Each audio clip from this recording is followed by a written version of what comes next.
Waɗansu tafkuna guda biyu waɗanda ake yi ma laƙabi da tafkunan mutuwa a sakamakon babu wata halitta mai rai da za ta iya rayuwa a cikinsu. Asali ma akwai tafki guda ɗaya wanda idan mutum ya taɓa ruwan wannan tafki ko kuma wata halitta mai rai takan daskare tamkar daskararriyar kankara. Ku zo ku sannu a hankali domin jin labarin irin waɗannan abubuwa na ta'ajibi.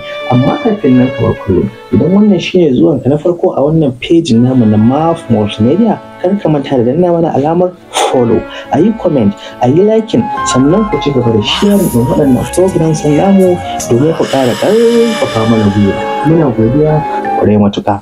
Wannan shine tafki na farko wanda ake yi laƙabi da tafkin Lake Negro, wanda yake a arewacin Gorongorongo a ƙarƙashin masarautar Arusha, wadda take a ƙasar Tanzania kusa da iyakacin ƙasar Kenya, wanda an ce wannan tafki ne wanda yana da matuƙar haɗari, wanda dukkan wata halitta mai rai idan ta taɓa wannan tafki takan daskare tamkar busasshiyar ƙanƙara, wanda kuma hakan ne yake yin sanadiyar rasa rayuwar kowace irin nau'in halitta ce. Babban dalilin da ke kawo irin wannan matsalar shi ne masana ilimin teku sun ce abin yana faruwa ne saboda yawan ma'adani ko kuma yawan sinadarin alkalinity da ya yi ma wannan ruwa yawa da kuma yawan gishirin da ya yi ma wannan ruwa yawa. Wannan ne babban dalilin da ya sanya babu wata halitta wadda za ta iya raɓar wannan tafki ta Lake Negro. Bayan haka ga wata muhimmiyar sanarwa ta musamman. Wannan shirin da kuka gani katafaren kamfanin nan na IBB Business Center da ke Funtuwan jihar Katsina shine ya ɗauki nauyin kawo shi. Kamfanin nan da ya shahara wurin yin kasuwancin nau'ikan kayan mashina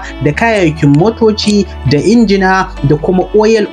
Ku dai ku sayi duk abin da kuke so a duk inda kuke, su kuma tura muku kaya a duk inda kuke a cikin farashi mai MAF Multimedia Funtuwa.